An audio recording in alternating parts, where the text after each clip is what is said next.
Hola, hoy vamos a plantear y resolver una cuestión esencialmente de teoría, de las que podemos calificar como una cuestión de las bonitas. Y bonita por una razón tan sencilla como que es una pregunta que, aun siendo, como veréis, aparentemente complicada, pues se puede resolver sin estudiar.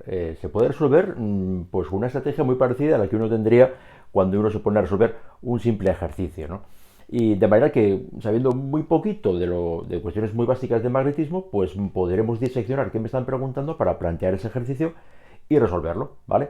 Así que eso es lo que vamos a hacer. La pregunta, pues ya veis que el título que tiene, pues es aparentemente complicada, como os decía, ¿no? Nada menos que fuerzas entre corrientes rectilíneas, indefinidas y paralelas. O sea, aquí una sucesión de adjetivos que parece que nos da un poquito de miedo, ¿no? Bueno, los primeros adjetivos son casi obligados, ¿no? ¿Por qué? Pues porque nosotros sabemos responder cuestiones de fuerzas entre corrientes siempre y cuando sean casos suficientemente sencillos. Y el caso que podemos entender, porque las fórmulas que están asociadas a él son sencillas, son qué ocurre con las corrientes que sean corrientes rectilíneas y que sean indefinidas, o sea, en principio de una gran longitud, y además pues vamos a poner esas corrientes en una situación que sea pues muy sencilla, o sea, que estén paralelas, ¿vale? Además tenemos que entender qué es lo que está ocurriendo aquí, y es que se van a ejercer entre ellas unas fuerzas. ¿Por qué? Hombre, pues porque ya tenemos que saber que el magnetismo, el campo magnético, lo generan las cargas en el movimiento de las corrientes y también lo van a sufrir las cargas en el movimiento de las corrientes. O sea que esta pregunta tarde o temprano tenía que surgir. ¿Qué fuerza ejerce no una carga eléctrica sobre otra, que sería la electrostática, sino qué fuerza ejerce una corriente sobre otra? Y esa cuestión se puede resolver, para este caso, que aunque aparentemente es complicado, vais a ver que es muy sencillo. Vamos a ver cómo lo plantearíamos, como ese clásico ejercicio en el que leemos el enunciado y decimos, bueno, vamos a ver qué hacemos aquí. Pues sí, lo primero va a ser dibujar aquello de lo que me están hablando. Dos corrientes rectilíneas paralelas. Bueno, pues dibujamos aquí nuestra primera corriente.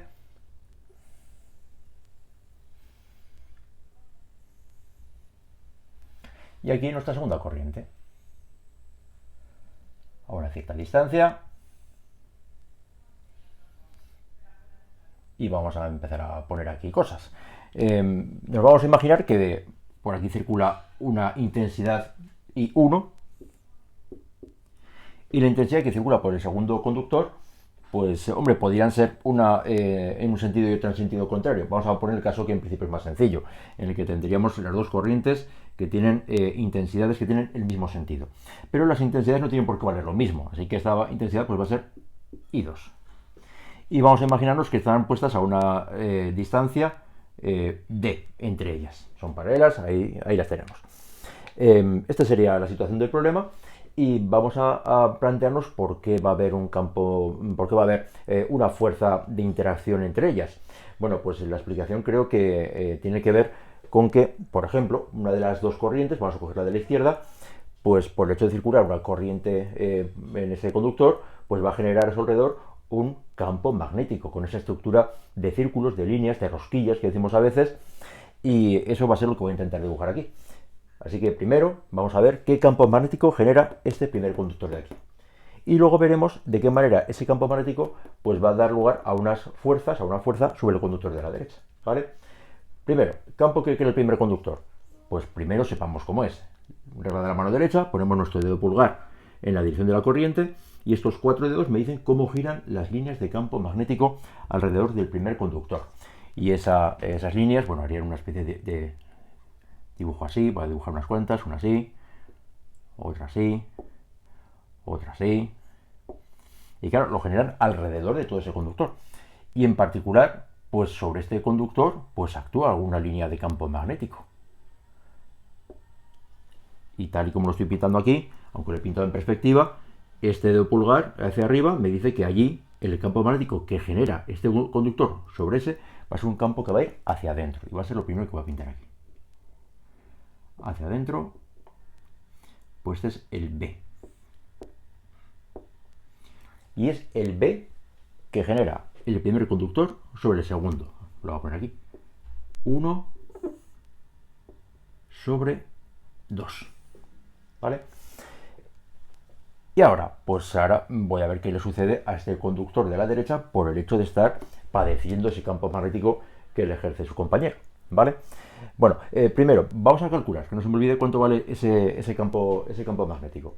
Ese campo magnético obedece a la formulita que ya deberíamos conocer, que es mu sub 0i partido por 2 pi d. D es la distancia a la que se encuentra el segundo conductor. Quiero saber cuánto vale el campo magnético allí, a esa distancia. Y lo único que tengo que saber es que la intensidad que está creando ese campo magnético es I1. Así que esto es lo que voy a poner aquí. Y este es el campo que genera 1 sobre 2.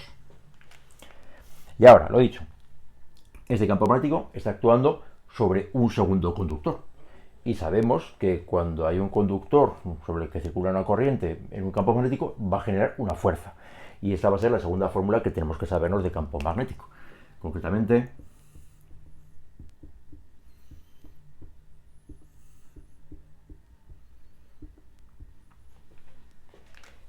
y vamos a ver primero cómo es esa fuerza. Para eso, tengo que hacer este producto vectorial de L por B. El L va en el sentido de la intensidad, va hacia arriba, voy a pintarlo.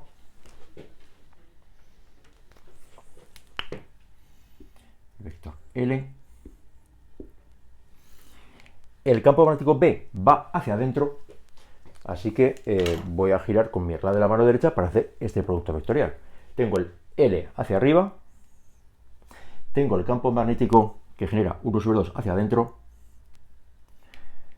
de manera que con la regla de la mano derecha voy a girar de L a B, que está hacia adentro, y mi dedo pulgar apunta hacia la izquierda. O sea que la fuerza que me piden que calcule, ya sabemos hacia dónde va. Es una fuerza que yo diría que es atractiva. Esta es la fuerza magnética.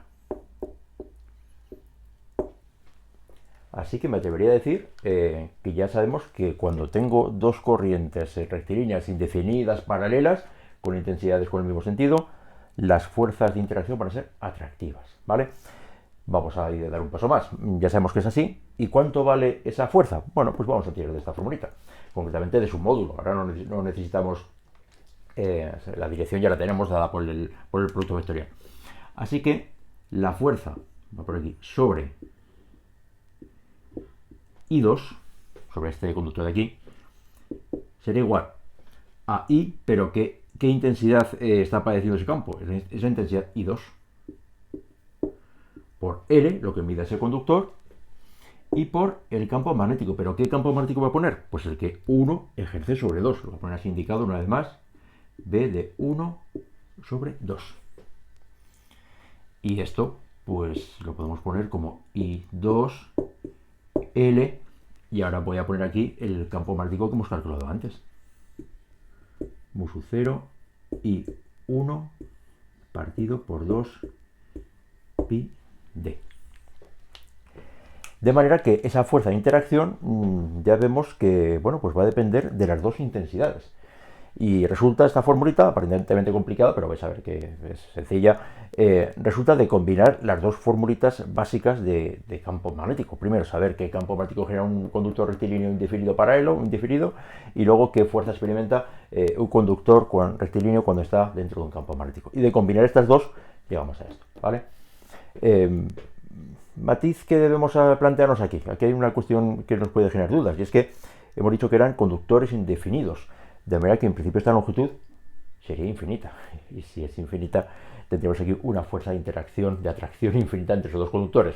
No tenemos realmente conductores que sean infinitos, pero sí tenemos que cuadrar un poco este resultado. Bueno, pues aquí lo que se hace es no calcular la fuerza, sino calcular la fuerza por unidad de longitud. Queremos saber cuántos newtons de fuerza de atracción se va a generar por cada metro de longitud de conductor que tengamos.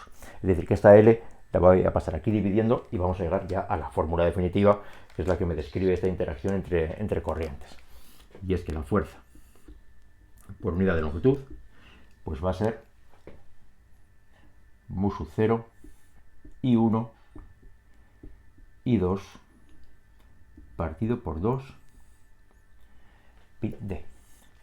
Y esta es la formulita de interacción entre corrientes. Una vez más, aunque yo la encuadre, voy a sugerir que no os la aprendáis de memoria, sino que simplemente cuando llegue el caso, pues que combinando estas dos fórmulas, como he dicho antes, se puede deducir de forma muy sencilla, ¿vale? Vemos además que tiene una estructura, pues en cierto modo nos puede recordar a la ley de Coulomb. La ley de Coulomb pues era KQQ partido por R cuadrado. Aquí lo que tengo es, en vez de la K, tengo el mu sub 0, la permeabilidad magnética, partido por 2πd, y en vez de multiplicar las cargas, multiplicamos las intensidades, lo cual tiene su lógica, ¿no? Cuanto mayor intensidad tengan esos conductores, mayor fuerza de atracción van a tener. Y depende de la distancia, bueno, de la distancia sin el cuadrado, ¿eh? Podemos decir que es una pequeña diferencia con la ley de Coulomb. Pero la formulita, pues ya veis que es más sencilla de lo que parece, ¿vale? Esto sería para el caso de corrientes que sean rectilíneas, indefinidas, paralelas y con intensidades que tengan el mismo sentido. ¿Qué ocurriría si las intensidades tuvieran sentidos opuestos? La palabra que describe esta situación, que se utiliza en muchos enunciados de ejercicios, es de corrientes antiparalelas. Bueno, pues eso significa que, siendo paralelas, sus sentidos de la intensidad serían opuestos, y os podéis imaginar que, bueno, pues que si esta intensidad va para abajo, cuando hagamos este producto vectorial, la fuerza, en vez de ser atractiva, sería repulsiva, ¿vale? Así que podemos llegar a una conclusión interesante, ¿no? Y es que siempre que tengamos corrientes con el mismo sentido, se van a atraer, y siempre que tengamos corrientes con sentidos opuestos, se van a repeler, ¿vale? Por cierto, esto también hemos planteado siempre desde qué fuerza genera la corriente 1 sobre la 2. ¿Qué pasaría si lo hiciéramos al revés? O tendríamos lo mismo, es decir, que la corriente 1 sobre la corriente, perdón, la corriente 2 sobre la corriente 1 generaría también una fuerza de atracción. Y esto pues nos tiene que tranquilizar, porque significa que la tercera ley de Newton, la ley de acción y reacción, se cumple. La fuerza que ejerce A sobre B es igual que la fuerza que ejerce B sobre A, pero con sentidos opuestos, ¿vale? Bueno, pues esta es esta pregunta aparentemente tan complicada de interacción entre corrientes rectilíneas, indefinidas y paralelas. Esto es un simple ejercicio que lo hemos resuelto con letras, ¿vale? Hay un plus aquí en este ejercicio, que casi siempre se pregunta también, y es definición de amperio. Llama la atención, ¿no? Que tendrá que ver esto con la definición de amperio. Amperio, para que nos situemos, es la unidad internacional de la magnitud intensidad de corriente. Y bueno, pues si tenemos que definir amperio, bueno, pues vamos a ver cómo se definiría de una forma muy sencilla. Y lo que vamos a hacer va a ser, nos vamos a olvidar el momento de eso del amperio, y vamos a plantearnos qué resultado obtenemos con esta fórmula cuando metamos aquí los valores más fáciles que podamos. Es decir, ¿qué pasa si ponemos como intensidad I1, intensidad I2, corrientes de, por ejemplo, 1 amperio? ¿Y qué pasa si la distancia a la que situamos una corriente de otra ponemos, por ejemplo, 1 metro? Bueno, pues vamos a hacer el cálculo. ¿Qué pasaría si ponemos esos unos? Pues obtendríamos que la fuerza por unidad de longitud sería mu sub 0, aquí voy a poner lo que vale, es 4pi por 10 elevado a menos 7, por la intensidad que hemos dicho que era 1, por otro 1, estamos metiendo ahí 1 amperio, dividimos por 2pi, y hemos planteado también que la distancia que sea 1. Y aquí, bueno, pues se me van los pis y me queda que esta fuerza es de 2 por 10 elevado a menos 7. Las unidades son newtons por metro. Bueno, pues esta tontería que acabamos de hacer, vamos a leerla mentalmente y vamos a ver qué significa. Si las corrientes que circulan entre dos conductores rectilíneos, indefinidos y paralelos son de 1 amperio y están situados a una separación de 1 metro, la fuerza que se genera es de 2 por 10 elevado a menos 7 newtons por metro. Pues esto que acabamos de hacer nos permite definir lo que es 1 amperio. Y le voy a dar la vuelta. ¿Qué será 1 amperio? Pues 1 amperio es la corriente que debe circular por dos conductores rectilíneos, indefinidos y paralelos para que, situados a una distancia de 1 metro uno de otro, den lugar a una fuerza de interacción de 2 por 10 elevado a menos 7 newton por metro. Esa es la definición de amperio y es la definición oficial. Si uno va a una enciclopedia actual, es la definición del año 2021, quizá dentro de algún tiempo la cambie, pero es una definición ya muy antigua y funciona muy bien.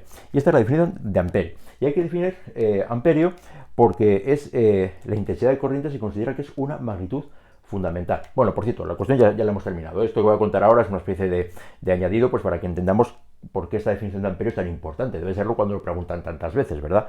Bueno, pues que no se nos olvide, la pregunta de fondo es una pregunta que se puede plantear como un ejercicio, combinando estas dos expresiones, la del campo magnético generado por una corriente y la de fuerza que se genera sobre un conductor rectilíneo sometido a un campo magnético. Combinadas las dos, llegamos a esta expresión. Y sustituyendo unos en las intensidades y en la distancia, obtenemos un valor. Y dándole la vuelta, pues este es la fuerza, que un amperio es la corriente que debe circular por dos conductores rectilíneos indefinidos paralelos para que la fuerza de interacción tome este valor, ¿vale? Y hasta aquí llegaría la pregunta. Pero yo creo que está bien que aclaremos un asunto que quizá nos sorprende, ¿no? ¿Por qué es tan importante esto del amperio? Os decía. Bueno, pues la intensidad de corriente se considera que es una magnitud fundamental. Magnitudes fundamentales, por su nombre, pues parece que tienen que ser magnitudes como las importantes. Bueno, pues casi siempre es así, porque tenemos la longitud, algo muy básico, la masa, fundamental también, el tiempo, y claro, también debería ser una magnitud fundamental la carga eléctrica, los coulombios, la carga, parece que es una cuestión muy esencial de la materia, ¿no? La carga de un electrón. Bueno, pues resulta que la carga eléctrica no se considera magnitud fundamental y en su lugar se considera como magnitud fundamental la intensidad de corriente. La intensidad de corriente, si recordáis, se definía como la carga partido por el tiempo. Así que en vez de considerar fundamental la carga, lo que hacen es considerar fundamental la intensidad, y la carga se puede obtener como producto de intensidad por tiempo. ¿Y por qué se hace esto? Se hace esto porque las unidades de carga, lo que sería un coulombio, pues es difícil de reproducir en laboratorio. Si uno quisiera fabricar un coulombio no es algo que sea fácil. En cambio, con este método que acabamos de describir, para cualquier laboratorio del mundo puede saber lo que es un amperio. No tiene más que, por ejemplo, un dispositivo experimental y comprobar que la fuerza alcanza este valor, y cuando alcanza este valor por unidad de longitud, venga, pues eso es un amperio. Y por eso se considera como magnitud fundamental la intensidad en vez de la carga eléctrica. ¿De acuerdo? Bueno, pues esto de fondo lo que tenéis aquí es lo importante que son las definiciones de las unidades de un sistema de unidades, en este caso el sistema internacional. Y sí, si os queréis meter en esto, pues veréis que la definición, por ejemplo, de kilogramo, pues ha dado muchas vueltas, y hace poco, en el año 2019, se redefinió esa definición de kilogramo. Antes era un cilindro patrón que estaba guardado en la oficina de pesas y medidas de París. Bueno, pues esa definición, pues como no es reproducible, porque no todo el mundo tiene ese cilindro patrón en su casa, pues se ha redefinido de otra manera, pues para que sea mucho más reproducible. ¿De acuerdo? Bueno, esto como añadido, pero lo importante, ya veis, que una pregunta aparentemente complicada, si se plantea como un ejercicio, y un poquito hay que saber, ¿verdad? Estas dos expresiones hay que entenderlas, y siendo un poco valiente, pues uno puede obtener una expresión aparentemente complicada planteando una cuestión de teoría como si fuera un ejercicio. ¿De acuerdo? Venga, hasta la próxima.